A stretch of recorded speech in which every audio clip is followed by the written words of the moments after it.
सुप्रभात बच्चों। आज हम हिंदी पाठमाला का पाठ 14 रहीम के दोहे पढ़ेंगे। रहीम हिंदी साहित्य में एक महान कवि और एक रचयिता के रूप में अवतरित हुए थे। ये मुगल सम्राट के दरबार में नवरत्नों में से एक थे। इन्होंने कई सारे दोहों की रचना की जिनमें कई प्रकार की सीख हमें मिलती है और हमें सद्मार्ग पर चलने का ज्ञान भी प्राप्त होता है। आपकी पुस्तक में जो दोहे दिए गए हैं इनमें मानवता का पाठ पढ़ाया गया है। चलिए इन दोहों को पढ़ते हैं और समझते हैं।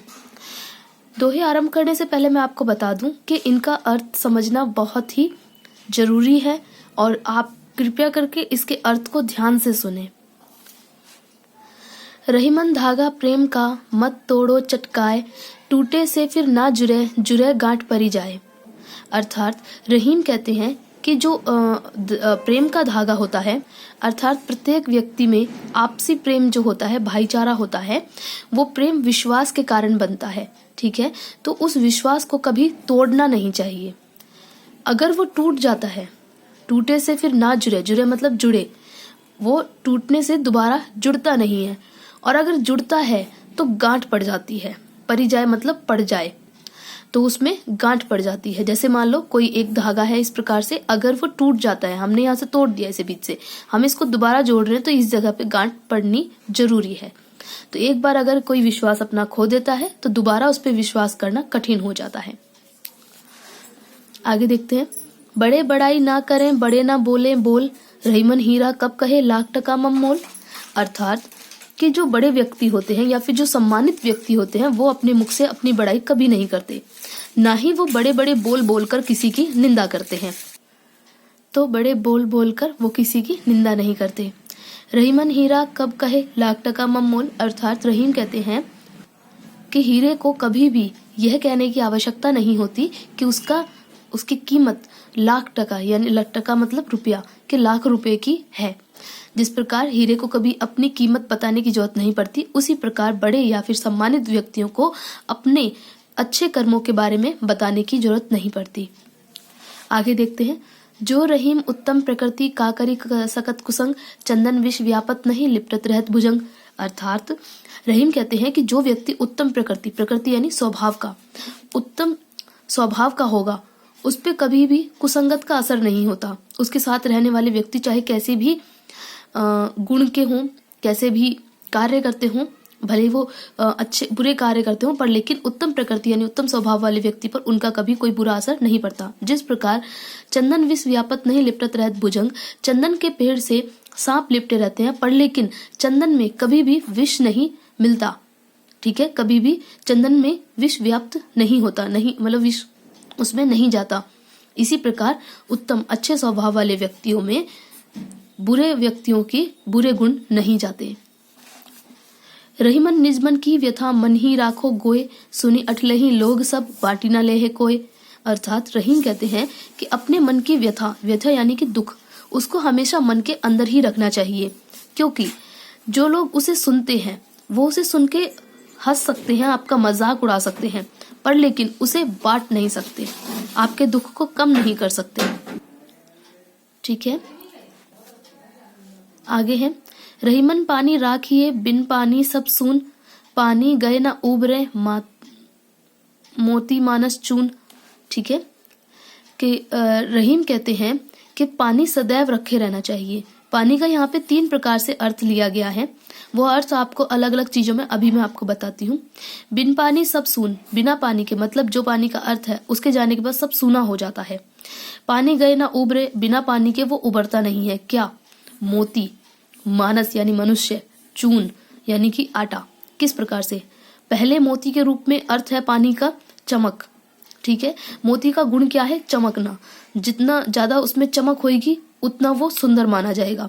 अब आपके पास कई सारे मोती दे दिए जाएं तो आप उसमें से किसका चुनाव करेंगे? आप किसको अपने पास रखना चाहेंगे? उसे जो सबसे ज्यादा चमकदार हो। जिसकी चमक जा चुकी है वो क्या है? सूना यानी कि बेकार है। और जब तक जब उसका वो चमक चली गई तो वो बेकार हो गया। ठीक है, मतलब वो बिना पानी के उबर नहीं सकता। जब तक उसमें वो चमक वापस नहीं आएगी वो दोबारा मोती कहलाने के लायक नहीं होगा, या उत्तम मोती कहलाने के लायक नहीं होगा। इसी प्रकार मानस यानी मनुष्य। मनुष्य के रूप में पानी का अर्थ है सम्मान। जब कोई व्यक्ति अपना सम्मान खो देता है तो वो बेकार हो जाता है, वो सूना हो जाता है। ठीक है, जब तक उसे वो मान वापस नहीं मिल जाता तब तक वो दोबारा उबर नहीं सकता। ठीक है, आगे है चून। चून अर्थात आटा। आटे के रूप में पानी का अर्थ पानी ही है, जल है। कि आटे का गुण क्या है? जब तक आटा ऐसा सूखा पड़ा हुआ है तब तक वो किसी काम का नहीं है।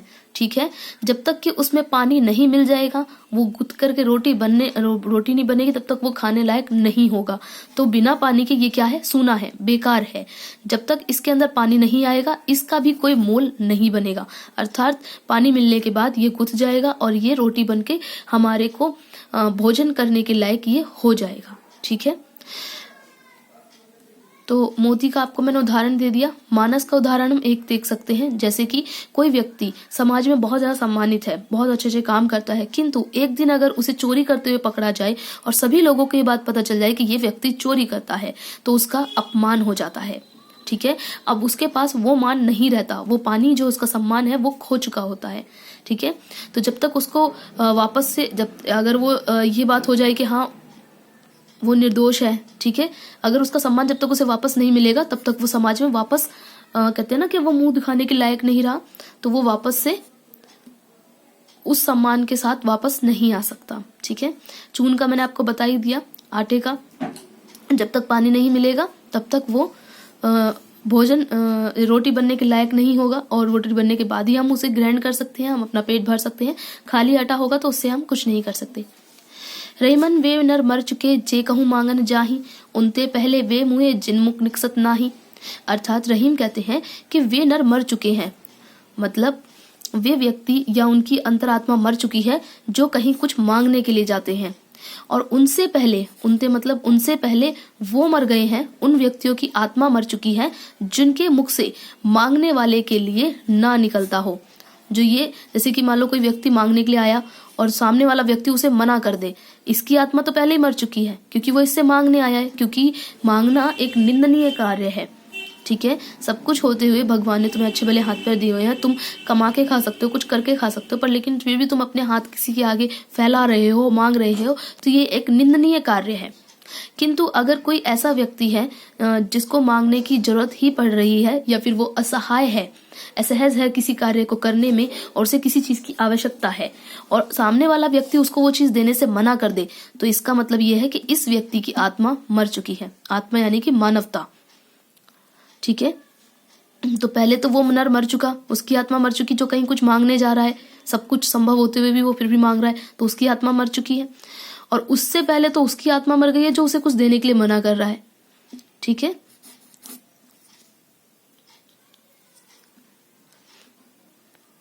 जिनमुख निकसत नाही, अर्थात जिनके मुख से नहीं निकलता है, उनके लिए जो जैसे कि मतलब कोई व्यक्ति लेने के लिए खड़ा है और हम जानते हैं कि ये असमर्थ है किसी कार्य को करने में, और इसलिए वो हमसे मांग रहा है और फिर हम उसको मना कर दें किसी काम के लिए, तो इसका अर्थ ये है कि हमारी आत्मा यानी कि हमारी मानवता मर चुकी है।